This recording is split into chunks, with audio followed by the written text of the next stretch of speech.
Cuando estoy impartiendo el curso de conversaciones constructivas, me doy cuenta de que las personas tienen un impulso de querer conversar inmediatamente con aquellos con quien tienen un conflicto. Sin embargo, ese es un grave error, pues antes de ir a dialogar con la persona, primero tenemos que hacernos cargo de nuestra conversación interna.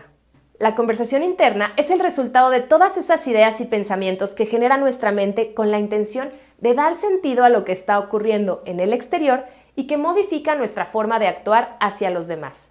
La conversación interna es un proceso en el que intervienen las emociones y las experiencias almacenadas en nuestra memoria. Es por eso que frente a una situación, algunas personas reciben un estímulo y generan una conclusión, mientras que otras, frente al mismo estímulo, deducen otra cosa totalmente distinta. Verás, nuestro cerebro utiliza una función en la que busca dar explicación a todo lo que nos ocurre y por esa razón realiza inferencias. Una inferencia es una conclusión rápida que se genera a partir de situaciones conocidas y repetitivas, pero que no siempre es correcta. Por ejemplo, si tienes un vecino que sale con ropa deportiva todos los días a las 6 de la mañana, podrás inferir que tu vecino es deportista, aunque puede que eso no necesariamente sea verdad. Si notas que tu colega se va 1 hora más tarde de su horario laboral todos los días, tú podrás inferir que él es una persona comprometida, pero esto tampoco necesariamente es verdad. Otras personas podrían pensar que tu colega no es una persona productiva y que tiene problemas para organizarse.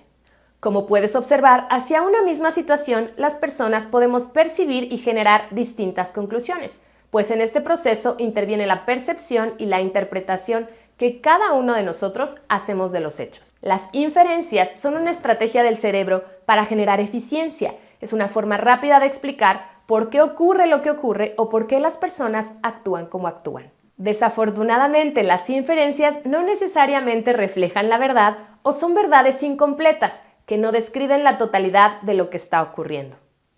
Las inferencias generalmente tienen una influencia negativa en nuestras conversaciones, pues están llenas de juicios y valoraciones que encasillan a las personas con rigidez y nos impiden explorar las verdaderas causas por las que ciertas cosas ocurren. Ahora, revisemos el siguiente caso. Gustavo y Carlos son 2 colegas de trabajo. Un día Carlos va caminando con mucha prisa y Gustavo le grita: «¡Buen viernes, colega!», pero no se escucha ninguna respuesta.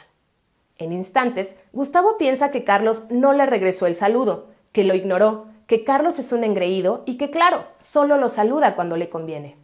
Gustavo se molesta y decide que la próxima vez que Carlos le pida un favor, ya no le responderá con la misma actitud. Los pensamientos generados en la mente de Gustavo fueron automáticos, impulsivos y, por supuesto, negativos. Días más tarde, se encuentran en el pasillo y Carlos saluda a Gustavo con toda normalidad. «Buen día, colega, ¿cómo estás?», le dice Carlos. «¿Cómo estás? ¿Ahora sí saludas?», le responde Gustavo. Carlos se voltea sorprendido y le pregunta: «¿Cómo que si ya no saludo?». «Sí, colega, la semana pasada te saludé y ni tus luces». «¿En serio? Debió haber sido el viernes. Traía la cabeza en un trámite de mucho estrés. Y sí, puede ser que sin querer no te haya saludado». «Discúlpame, colega, no vuelve a pasar». «Está bueno, colega, vámonos a chambear». Los 2 gerentes sonríen y continúan con su día normal. Como podrás darte cuenta, las inferencias o suposiciones se generan de forma automática en nuestra mente, y con base en estas ideas vamos formando historias. Esas historias nos hacen generar juicios. Por ejemplo, Carlos es un maleducado, un engreído o un convenenciero. Una vez que hemos hecho esas conjeturas, tratamos a las personas con una actitud diferente. Es por eso que una de las principales habilidades para sostener conversaciones difíciles es la habilidad de gestionar nuestra cadena de inferencias. Esas historias que solo ocurren en nuestra cabeza y que no necesariamente son verdad. Las personas que generan historias de forma automática y no logran gestionarlas, con frecuencia se quedan atascados en sus conversaciones porque piensan que su historia es la única y auténtica verdad, cuando en realidad solo es una interpretación que deja fuera información muy valiosa sobre lo que realmente está ocurriendo. Otro impacto negativo que generan las historias descontroladas es que mientras nos las contamos en nuestra cabeza se disparan emociones desagradables, como el enojo o la frustración, que nos invitan a tratar a los demás con cierta agresividad o indiferencia. Imagina que Héctor, tu reporte directo, queda de mandarte un informe antes de las 5 de la tarde. Son las 7 y el reporte no llega. Tú te molestas, piensas que seguro le dio prioridad a otras cosas y que en el fondo él solo quiere afectar tus resultados. Influido por esta historia, al día siguiente en la reunión, tú lo interrumpes constantemente y lo tratas con cierta arrogancia. Los pensamientos y las emociones involucradas de forma inconsciente generaron una respuesta en el trato hacia Héctor, y en vez de abordar el tema, esto solo puso tensión en su relación. Sin duda, las historias que nos contamos producen emociones que impactan directamente en nuestras relaciones. Gestionar nuestras historias no significa que, por supuesto, disculpemos a todos por sus fallas o por sus incumplimientos. Significa desarrollar la habilidad para distinguir entre todo aquello que suponemos y los verdaderos hechos para poder resolver los problemas de manera favorable. Y entonces, ¿qué podemos hacer para gestionar esas historias o conversaciones internas? A continuación, te comparto las siguientes recomendaciones. Número 1. Toma conciencia. Tomar conciencia de que nuestros pensamientos pueden ser poco objetivos y confiables es fundamental para ser exitosos en nuestras conversaciones. Es vital saber que nuestros pensamientos nos hacen distorsionar, exagerar y justificar nuestro único punto de vista. En la medida en la que entendamos esto, podremos ser más cuidadosos con la forma en la que comunicamos nuestras ideas. Número 2. No te enganches.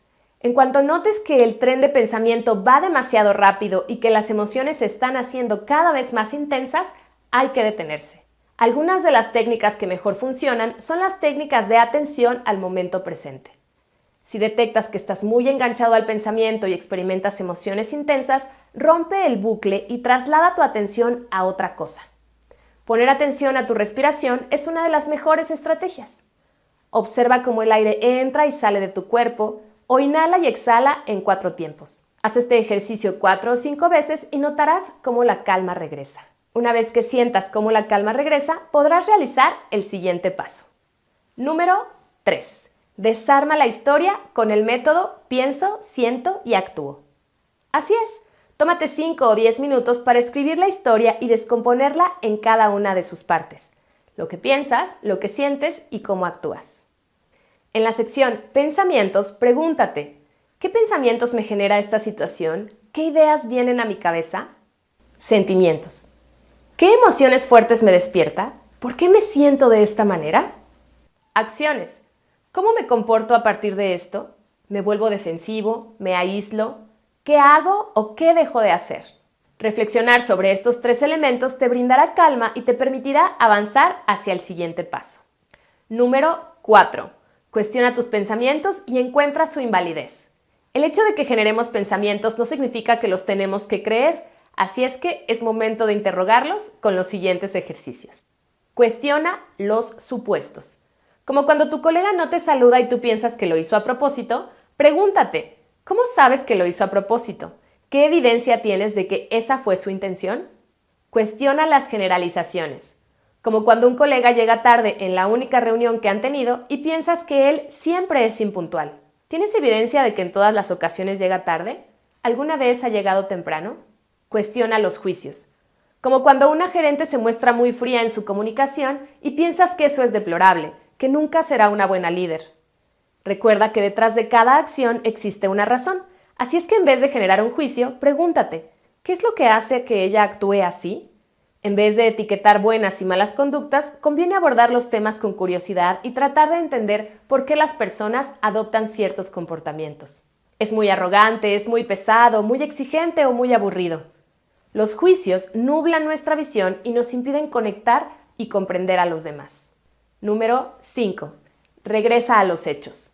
Una vez que has identificado los juicios y las suposiciones, intenta describir solamente los hechos, es decir, solo aquello que cualquier persona puede observar, escuchar o verificar. No es lo mismo decir, estoy muy molesta porque la falta de compromiso de Diana le hace mucho daño al equipo, que decir, estoy muy molesta porque Diana en las últimas 2 juntas ha presentado los datos equivocados. Como verás, en el ejemplo 2 se está describiendo una realidad objetiva que te permitirá abordar la situación con mucho menos controversia. Número 6. Coloca tu historia en el mejor momento. Hasta aquí hemos conversado que las historias son conclusiones que pueden jugarnos en contra, pero también pueden ayudarnos a comprender la realidad y a construir un diálogo si las utilizamos en el momento adecuado. Si planeamos correctamente nuestra conversación, estaremos listos para compartir nuestras historias como un elemento que nos permitirá solucionar el problema, y no como un elemento para juzgar, intimidar o amenazar a otros. Cuando llegue el momento de preparar tu conversación, será necesario describir la historia que desde tu perspectiva puede ser una explicación ante los acontecimientos. Hagámoslo con el ejemplo de Diana. Diana, en las últimas 2 juntas has presentado los datos equivocados. Esto me ha hecho sentir muy molesta y me preocupa que por esa razón nos recorten el presupuesto. No sé si la información que presentaste esté equivocada, porque no tuviste suficiente tiempo o porque la información de origen esté mal. Me gustaría preguntarte, ¿qué piensas que está ocurriendo y cómo podríamos mejorarlo? Como ves, tu historia está colocada en un punto en el que funciona como una suposición de lo que ocurre, pero no como un juicio.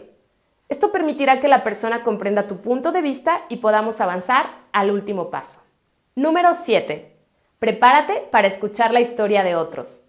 Es importante recordar que la conversación no deberá ser un monólogo, por lo que parte del diálogo implica que hagas preguntas para que otros compartan sus historias.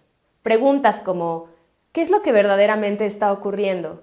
¿Qué piensas tú de esta situación? O ayúdame a entender qué no estoy viendo. Son preguntas que nos permitirán abrir el diálogo.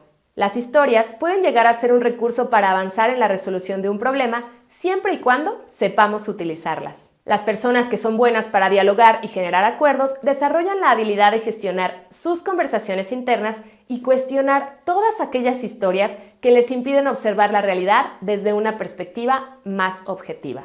Al trabajar en tu habilidad para gestionar tu conversación interna, te estarás preparando para sostener conversaciones cada vez más efectivas y llegar a mejores acuerdos.